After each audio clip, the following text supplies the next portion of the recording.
I talked a little bit about this last night on stream, and I've been noticing this more. You kind of helped me segue to this, it's weirdly enough, Mom, but thank you. Um, like, things are crazy right now.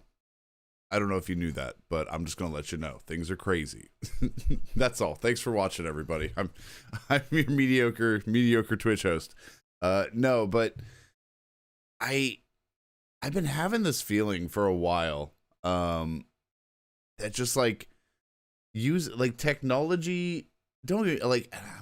How do I've had so much trouble trying to like formulate my thoughts, and I'm still waking up here, but. Of how to approach this, because it's like, I think technology is awesome. I think technology is cool. But man, are parts of it just becoming a pain in my goddamn ass? Like, and I the only way to say it is just to say it bluntly. Like, tech is cool. Like, I got a Steam Deck here. I got a MacBook Pro here. I've got an editing speed, a speed editor for DaVinci Resolve here. All these things are really cool. But it's like, it's the context surrounding the technology that is becoming frustrating, where, you know, if we look back when video games first came out, we're going to go down this rabbit hole one avenue at a time. Welcome to Talking to the Void. I didn't even say the title, but this will be clipped out. These will always be uploaded on YouTube Tuesday mornings. So if you want to see the highlight edition of this, youtube.com/@, for some reason, @ Save Room Show. I guess YouTube is trying to go a little bit more for, like usernames, like @ I don't know, big ass 24 on Twitter or whatever, whoever's on Twitter anymore, or X, whatever. Don't miss not logging into that site anymore. Too much going on, too much drama. But anyway, youtube.com/@ Save Room Show. This will always be archived and uploaded every Tuesday. So, hold on. Gotta get a little more pep in my step. Okay. So, I forgot which route we were going to go down first. I think we were talking about, video games. So, video games, if you look back at it, I mean, I think the very first thing we ever had, I think it's Ralph Baer's Brown Box. And it's literally just a little white dot on the screen, and it's trying to chase you, and it's like, come and catch me. People lost their mind when they saw this. They're like, wait a minute, you're making the TV do stuff. You're like a TV wizard? What's going on? It was like witchcraft at the time. People could not wrap their fucking heads around it. And it's just a little square moving, you know. So it's so rudimentary, so basic, so simple. And people were just eating it up, you know. And then we had I'm not going to say this in any good historical way here, because I'm doing this all off the cuff, but then you had, you know, in television, Amico, Atari, all these different companies. I think in television was the Amico, but anyway, it doesn't matter. You know, Commodore 64, which, man, if there is an area that I wish I had grown up with, it was a Commodore freaking 64. I remember barely using them at school, and every time you were trying to just get a game to run, it felt like you were trying to like hack into the Matrix or something. It was like just, you know, black wall, white text, run /_ program.dmg. Like, you had to type everything in by itself, and it was so rudimentary and clunky. But looking back on it, it's like, man, I wish I could have learned that. If I was just like a few years younger or older, I would have been right in line for that, and probably would be in a development, software engineering degree right now, and probably would either be shitting myself because of AI coming in, or making good money. I don't know, one of the two. Anyway, but that's where video games started there, and then they developed. You know, you get Atari, you get the Famicom, you know, the NES, Super Nintendo, you get Sony, which, by the way, what's his name? I think Ken Kutaragi just recently found a prototype version of the Sony Super Nintendo, or whatever it was supposed to be called. He found it in his closet, like, oh yeah, I forgot I had this. Here you go. And just like shared photos of it, and they're like a big disk drive and a slot, and like it was the Sony PlayStation, like, or the Nintendo PlayStation.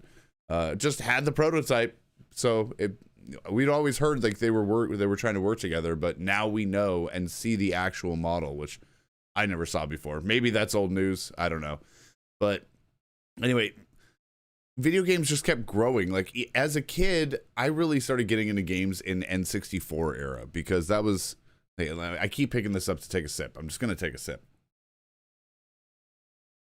My body's jonesing for more caffeine right now. I played a bit of Super Nintendo, but I never got to have one. My parents thought video games were the devil. So I didn't really get a lot of chances to play before the N64. That was about when they kind of started to relent. Like, okay, maybe we'll let a little bit of Satan in the house. Just a little bit, but not on Sundays. Not on Sundays. That's our deal with God. Mr. God said that was okay. So, but at the time, video games had this vibe. Like Super Nintendo and Nintendo 64, they all kind of had this vibe of like, hey, we don't really know where this industry is going to go or if this is really going to fully pop off. So we're just going to shoot our shot. You know, like it had this feeling of like, we're going to do something new and hope it works, you know? And yeah, because like, I mean, Nintendo 64 is such a good example of it. Like all the different weird ass platformers. I mean, Banjo-Kazooie, Banjo-Tooie, Gex. Anybody remember Gex? And Glover? I mean, all these, you're literally a glove walking on a ball. Like it, okay. But they were so weird and unique and interesting because people didn't really know what this industry could do or what was going to work and what wasn't. We were kind of doing trial and error still in this new developing field. And going from that to where we are now. Okay, good. I had to make sure the chat was working. Going from that to where we are now, you know, N64 and not roping out PlayStation. I just didn't have a PlayStation as a kid. I wish I did. I got to play my cousin's PlayStation upside down all the time because apparently they were prone to having disc read errors, but if you held it upside down, it would like bump the disc a little closer to the laser, I guess. I guess that was a thing. So PlayStation also had great stuff. I just didn't have a lot of experience with the PS1. But there was just this idea back then, like it felt so different of like, and obviously I'm looking through this with rose tinted glasses, but it just felt a lot more exploratory and a lot less about like what's going to make the shareholders happy. Like it was much more about like, what can we bring to the table that's new? What's fresh? What's interesting? And I mean, you still had back then, you still had fucking Maddens and, you know, FIFA and all that. So you had the yearly whatevers. But you had other things that felt like they were bringing new stuff to the table. And now when you look at all the games that are coming out, and not all of them, I'm painting with broad strokes here, but when you look at a lot of them, you see that they're sequels or reiterations of the same iteration. You know, we've got Assassin's Creed. How many Assassin's Creeds have come out now? Like, I honestly can't remember. We got Assassin's Creed 1, 2, 3. What is that other one? Origins. And then you have I'm skipping some here, but you got Valhalla. You've got the pirate one, Black Flag. You've got, I mean, the newest one, Shadows or whatever, Japan assassin guy. I mean, there's got to be at least 9 or 10 of them have come out at this point. Call of Duty, yeah, I'm not going to try and name all those. There's no way I can. It just feels like it feels like the end game of every ecosystem. And I'm trying not to say this. I'm not trying to get political here, like, but I might trend a little bit. I'm sorry if I do. But it feels like every industry, its end game is we're eventually going to get to yearly cyclical releases of something with minimal improvements and full price. Like if you look at the car industry, the automotive industry, every big player comes out with the same car every year. Well, what's different with it this year? Oh, well, this year we put a 25 on it. I tell you what. Okay, I guess that justifies its reason to exist. Is there's a 5 instead of a 4 on this box? Okay, you know, I mean, we look at iPhones. I have iPhones. I love my iPhone, but I mean, this is an iPhone 13 Pro, and I'm gonna make it last till the iPhone 18 or whatever the hell comes out. You know, we're getting such small incremental increases in things And then those tiny increases doesn't really feel like we're getting much. But then the other part that I've been really slowly dragging ass to get to my point on is that everything is, it feels like most things in technology now are no longer about what is going to make the consumer's life better, but what is going to make the shareholders' life better.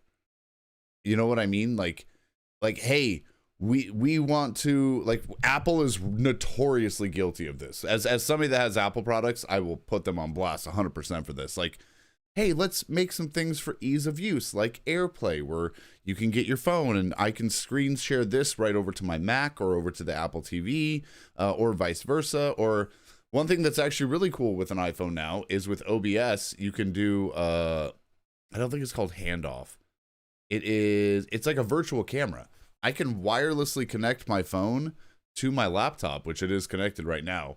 And in OBS, I could actually switch the camera here to this wirelessly, and I have a full HD camera just wirelessly. Like, if I want to go in the kitchen and just start cooking and stream, I could switch the input to my iPhone, drop it in the kitchen wirelessly, and it will just act as a webcam. And it works really well.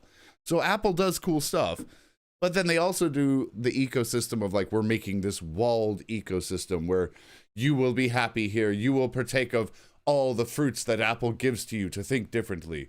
But if you stray nary but a step from our walled garden, it is death to you. Like, everybody has this where it's like, hey, you're either all in or you're going to be inconvenienced. You know what I mean? Like, hey, Samsung's got this, Apple has this, Microsoft has this, you know. Like, I have annoyances with this MacBook Pro, like, trying to play any kind of game on it, even though, I mean, they're very late to the party, but Apple is slowly realizing, hey, you heard of these game things? I guess people play games? Games? That's a thing? Is that going to be big? Is this going to get popular? We might want to look into this. You know, they're 15 years late to the party, but they're at least starting to come to the table. I'll give them that. But it just feels like everywhere you go in technology, there's this, like, you got to sign into this. Oh, did you integrate this over with your account as well? Oh, you didn't? Well, now you're not going to be able to get these other bonuses. Like, it feels like instead of, like, having a good time with technology, it feels like you're constantly navigating potential punishments by incorrect integrations from companies and corporate partners and brand synergy. It's becoming so complicated and so busy that the idea of what this was is no longer fun. Like, even on PlayStation, like, I have a PS5. It's sitting on the table, not plugged in. It's been sitting there for like 2 months now. Like, I finished playing Silent Hill 2 on stream 2 months ago, and it's just sat there. I've honestly been sitting it there, waiting to see if any kind of tariffs go in place to jack the price up on it. Because it's like, well, if price hikes are going up and I'm kind of debating what I want to do with this, I mean, not to be a shill, but I would probably just sell it for the money. Like, I don't use it, you know, like, and it's like, you know, I mean, I hate this term because most economists use this, are the ones that are I think personally full of shit, but a rising tide raises all boats, I believe it is, or raises all ships. It does work that way though when you have price increases, you know. So if you increase the price of a brand new PS5, you know, like, hopefully not, but like $650, because if there's some kind of importing tariff from where the PS5s are manufactured, which I'm pretty sure is China, you know, then we had to pay tariffs on that. If that goes up, then the resale price as well will go up a bit. And it's like, all right, well, not trying to be a scalper, but I've already been kind of thinking about selling this thing because I got a Steam Deck. I've got a gaming laptop. I really don't need a PS5, you know? I make it sound like I have a ton of stuff, but I find good deals here and there. Like, that laptop, I got 50% off. I got such a deal on it. So I find things at the right time. But anyway, I'm getting off top. I'm losing the plot here. Let me recalibrate here a little bit. There we go. So video games, I think, are an industry that have really started hitting this of the cyclical, hey, we need a new Call of Duty this year. Hey, we need a new Assassin's Creed this year. Hey, we need a new WWE title every year, which You don't. You really don't. Like, honestly, when we hear like what has become kind of like a shitty title or a shitty term, live service game, I think there's moments live service games could be cool. Like WWE, you don't need to release a new game every year. And especially like the one that came out this year, they've already announced the disconnect date for the live service. I believe it's like December 26th of this year. So if you're buying the game right now for like $70 and you get like live content like The Island and everything like that, you already have a termination date. You already know this thing you paid full price for, you're not going to be able to use all of that by the end of this year. That's crazy. That like, how does that benefit the consumer? You know what I mean? Like, again, I'm not trying to be political here, but it's just like, it feels like most of the things happening now are benefiting the company and the company's shareholders, not the people that are paying for it. And so it's like this, everything in life is a balance, you know, yin and yang, however you want to put it.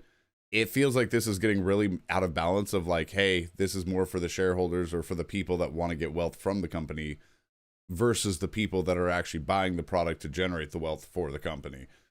So I don't know. It's something I've just noticed in games where like there's just so many things coming out now with microtransactions, skins, and you know, you think when I talk this talk that I would probably hate Fortnite. I really don't care. Like they do their stuff in a way that's like, hey, the base game is free. You don't have to pay for this shit at all. And hey, none of these skins actually give you a tactical advantage. They just make you look cool. So like if you want it, you can, but these aren't going to make you more advantageous in the game, at least to my knowledge. So in that way, I kind of don't care where it's like, hey, nobody's putting a gun to your head to buy these things. Nobody's forcing you to buy these. You know what I mean? So, but I don't know. It seems like it's become so pervasive that it's like you just can't get away from this. And phones feel similarly here. Let me catch up on the chat really quick. Hold on. Been a huge pain in the ass when it comes to human contact. I think you're talking about technology. Yeah. I was on a little Amstrad then IBM computer. The IBM PS1, that was the name. I did the whole disk backup like I was instructed by the book. The computer broke and it turned out to be the hard drive was corrupted. I've been doing an auto restore on the new computer. I had to manually back up the entire drive from the floppies from the third disk, the entire C directory for 10 backup disks. Oh my God. Dang, man, we're going back in time here. Oh, you had a Sega Saturn. I remember, we're getting off topic for a second, but that's totally cool.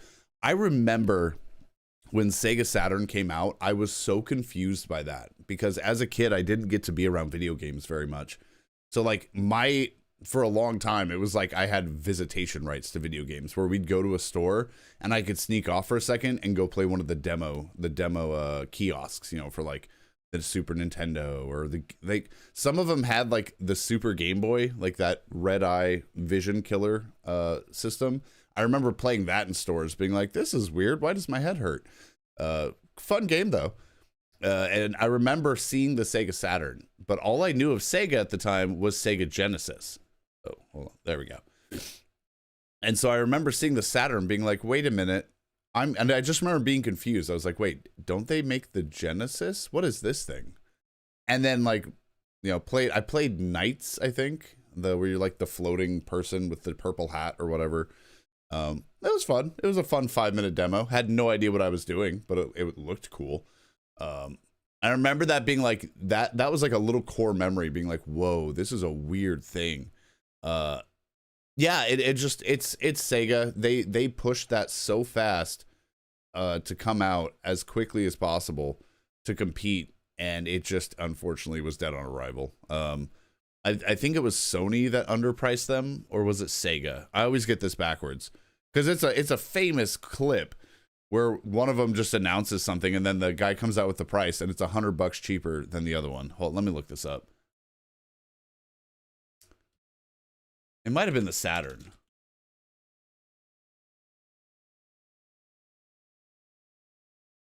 Let me see. Sega Saturn.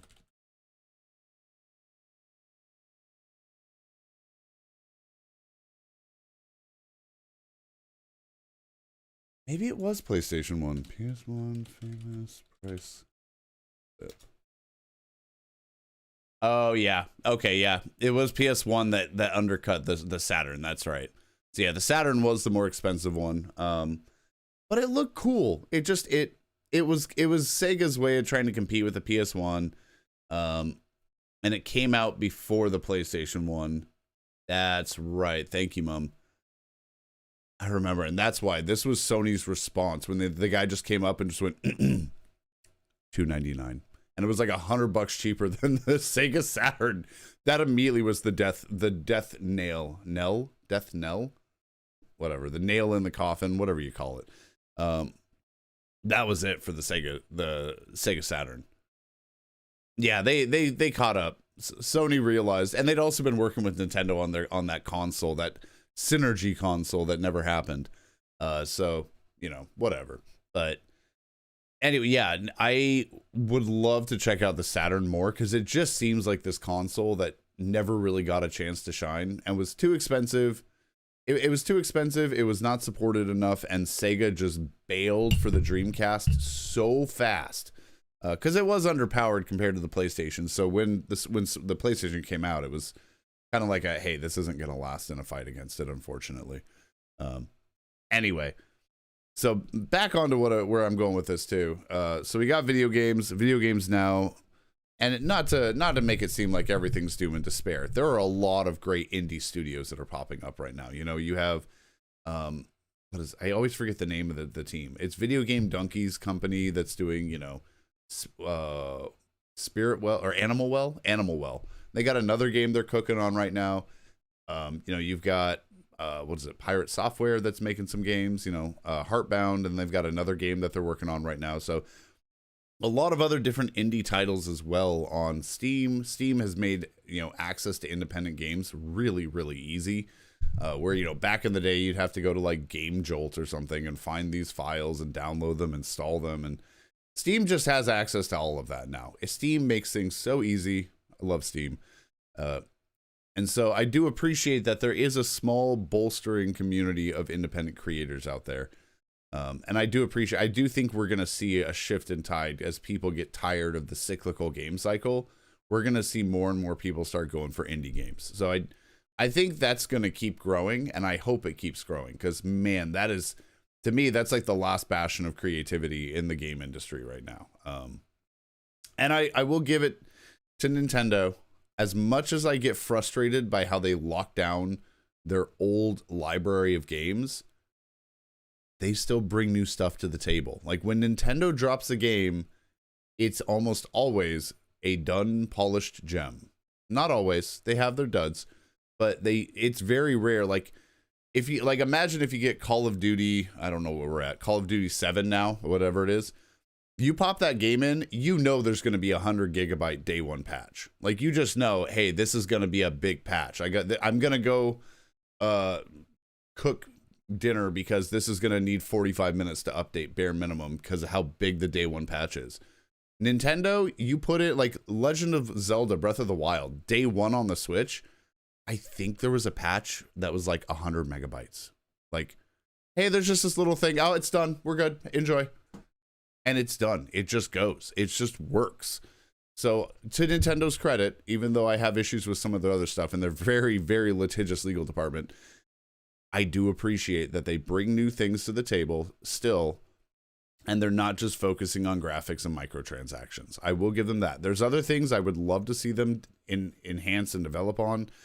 And I think this Wednesday, excuse me, oh, morning.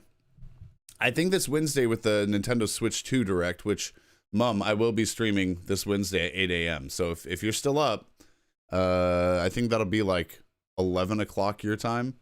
So it might be a little late. So no hard feelings if you're not there. But I will be doing a live stream of the Nintendo Switch 2 Direct, Wednesday, 8 a.m. Central Time. And I'll be very interested to see how they're going to handle the upgrade from Switch to Switch 2. Because I could see Nintendo being weird with this, because Nintendo really always has the mindset of, hey, we don't want to lose money on anything we make, which you're a business. That makes sense. You make money. You're not in the business of losing money. I get it. But I could see them doing some weird stuff of like, hey, you want to upgrade Mario Sunshine or like the trilogy pack to enhanced performance on the Switch 2? Well, we had to make a patch for that. So that costs money. So you're going to need to pay like $20 to upgrade to it. My guess is this is what they're going to do, is they're going to have like either a $15 or $20 upgrade price. But if you sign up for Nintendo Switch Online, you'll get free access to those upgrades. That's my guess of how they're going to cover this. In a real world, I'd be stoked if they just gave, pretty cheap upgrades. And I think a lot of indie developers or smaller developers that have their stuff on there that have gotten a good amount of sales, they'll probably just push an upgrade. Like, hey, just have it. Like, we'll take the boon in sales for new people buying this on the new console over charging for an upgrade. Anyway, but I'm losing the plot again because it's morning. I see this trend of like getting to cyclical iterations of something being like when we're getting to like major stagnation in an industry, because the car companies do this too. Like we said, phone companies do this too. We release new phones every year and they have just minimal improvements. Oh, like, hey, we added a new button. Okay, like when you go from the iPhone 1 excuse me, to the iPhone 3G, I mean, the screen was dramatically improved. The camera was dramatically improved. You have brand new apps. You had Apple Maps, I believe, was added at that time with navigation. They added a whole new robust app ecosystem. I mean, that was a massive upgrade. You got a whole new cell bandwidth as well, 3G at the time, which was blazing fast compared, not anymore, but at the time that was insane to get something above 1x, or I think it was EVDO. So that was a big change. Now it's like, all right, well, same network, same phone, same screen, a little bit better colors, and so but anyway, I'm rehashing the same point here. It feels like every industry gets to this point, whether it's, phones, games, even laptops. Like, I have the MacBook M1 Pro. When this thing came out, I think Apple laptops are built incredibly well, but I also think for a long time they did not make thermal management a priority. And so, like, you'd see the old MacBook Pros that had like i7s or i9s in them. You'd see those things getting hot enough to like cook an egg on top. Why did my headphones die again? This is getting really obnoxious. These things are fully charged. How dare you? I think it's because I have nothing playing on them. Hold on. All right, whatever. I'm just going to leave it plugged in. Pardon the cable. We're going to do this a little janky here. But, come on. There we go. Oh, that totally derailed my train of thought here. But, I don't remember what I was talking about. No. What was I talking about? Chat, help me. I'm going to stall for a second and get another sip of coffee.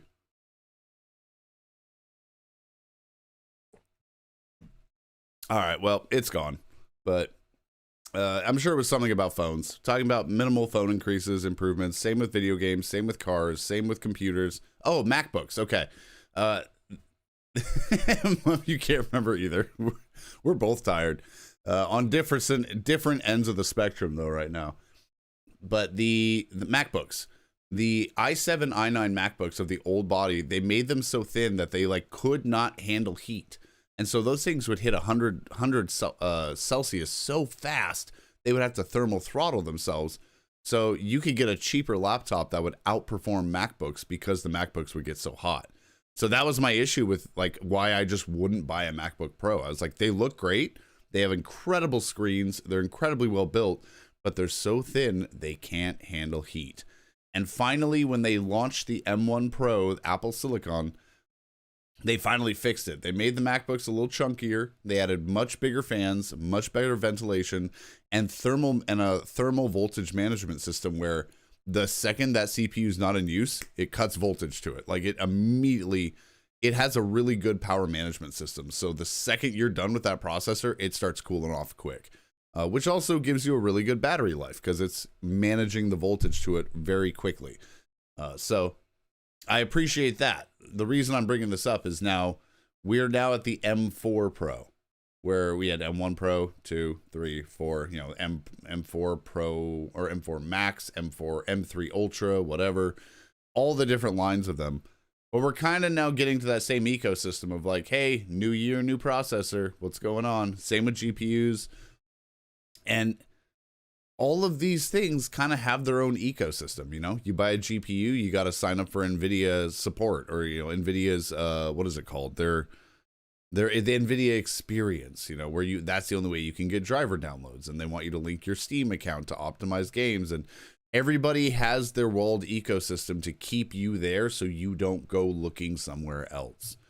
And this is the part where technology has gone from being assistive and supportive to almost feeling oppressive. And I think that was the takeaway I was wanting to get to this on this little rant session here of talking to the void, was that, you know, when the iPhone came out, it had a couple apps. It had a calculator. It had a web browser. It had a compass, a camera, an email. I don't think there was much more than that. And, you know, they eventually released apps, and you got some new apps, and you got some, you know, janky vaporware apps like the I'm Rich app, which was, I believe, $1,000 at launch of the iPhone. And it literally was just a little gem on the screen. That's all it was. It was a total just, you know, cash grab. Funny app. I mean, why not? But for the most part, apps in the beginning justified their existence of like, hey, this is actually something kind of helpful.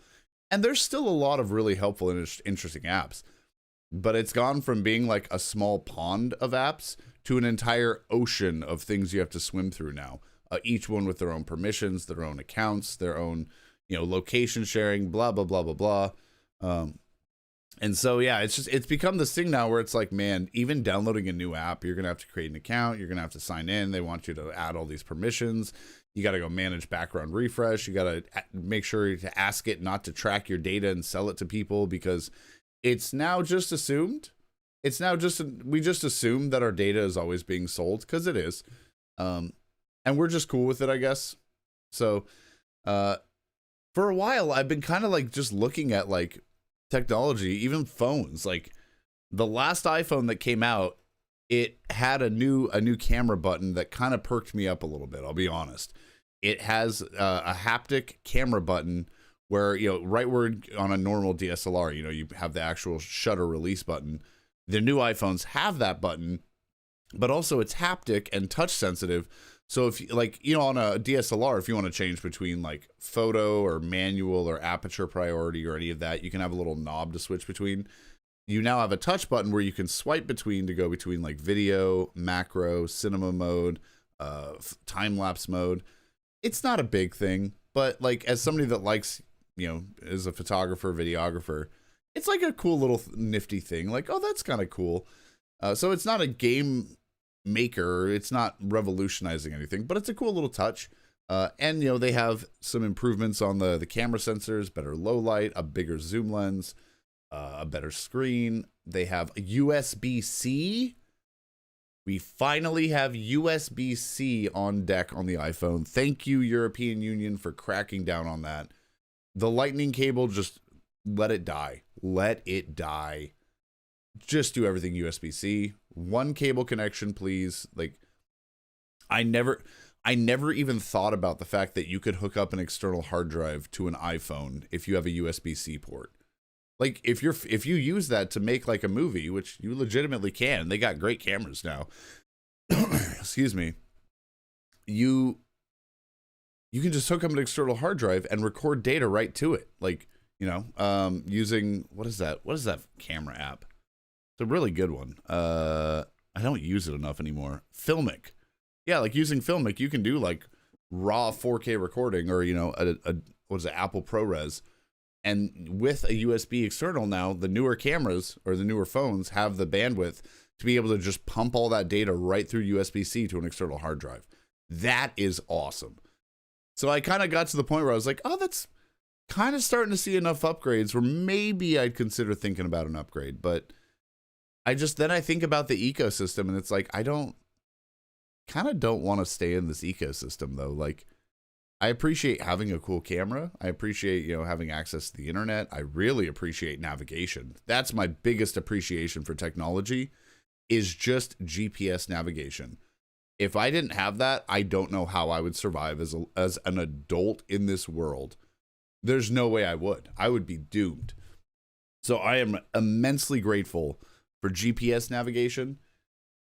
And that's really the biggest one for me. Like, I don't really care. I can check email whenever, Text messages, okay, you can do that on a flip phone, Okay, having a web browser on the fly, like Google, that's helpful. I mean, Google's kind of become a little dubious now. Like, ChatGPT has become the new Google for searches, because you'll get better information usually from ChatGPT. Wait, Richard Chamberlain. Who is this? Richard Chamberlain died? I know that name. Hang on.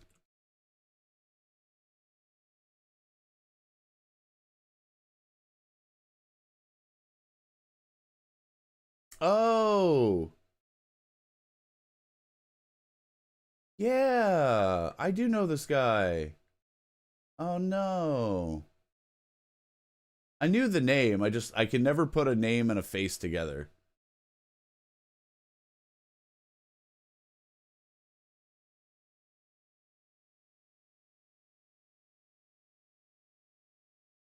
Wow, dang, that's too bad. That's a bummer. That's really a bummer. Lead star of Shogun. Man. I mean, he made it to 91 though. Or no, 90? 90 is a pretty good age. So I mean, he's still had a pretty good age. But yeah, that's a bummer. That's too bad. Anyway, I think I've pretty much wrapped up what I wanted to say. I'll get to the ending of what I'm talking about here, but I'm just at this point that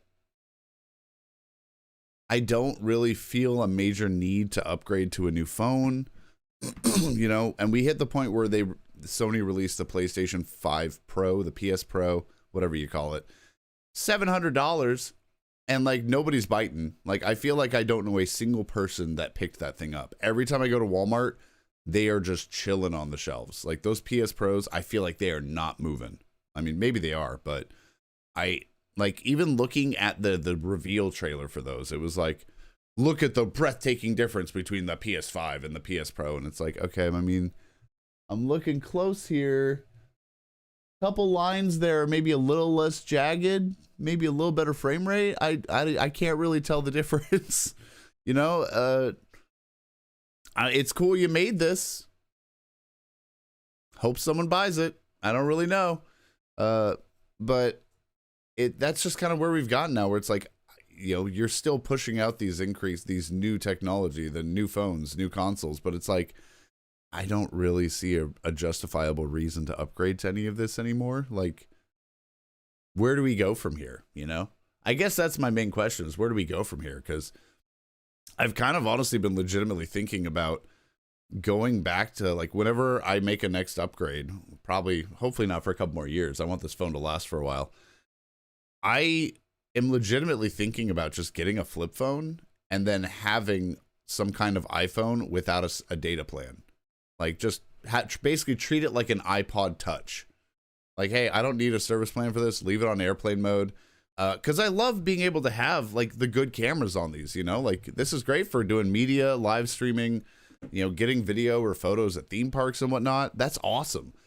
But, like, really don't need all the other stuff. And I'd like to be able to determine when I want my data used. So not having a cell plan, just being able to pop on Wi-Fi when you need it, I kind of am feeling that plan. So I don't know. That's just kind of what I've been thinking lately. Because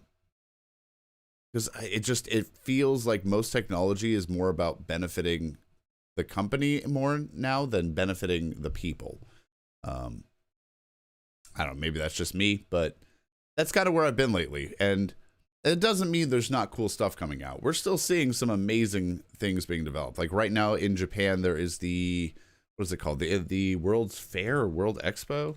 Hold on, Japan Expo. I just saw a video for this on YouTube the other day. What was it? I think it's the World Expo.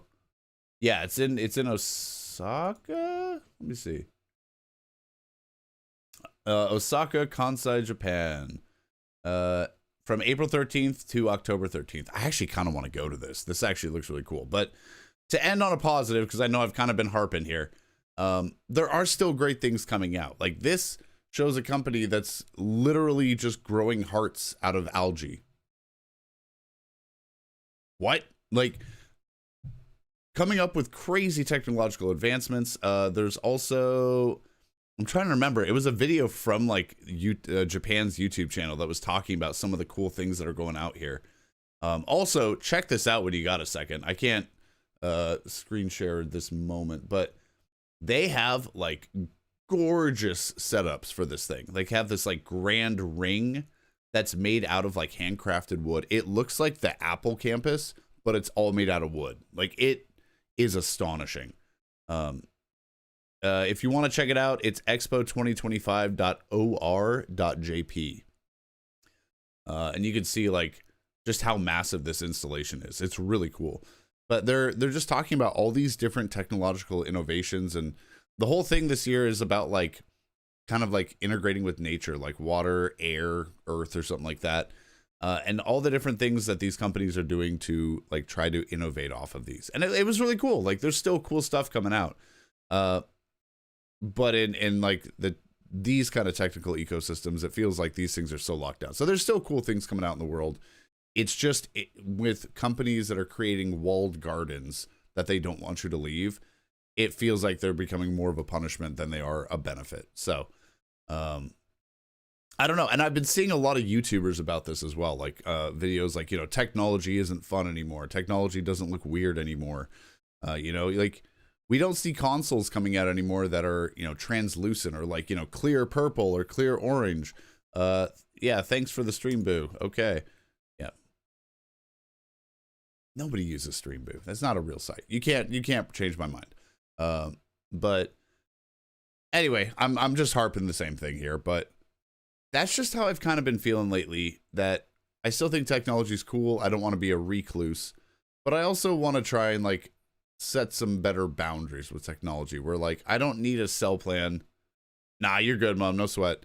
I don't want to have a cell plan that's just constantly giving my data to people. Like I'd rather be able to dictate when I want to use it.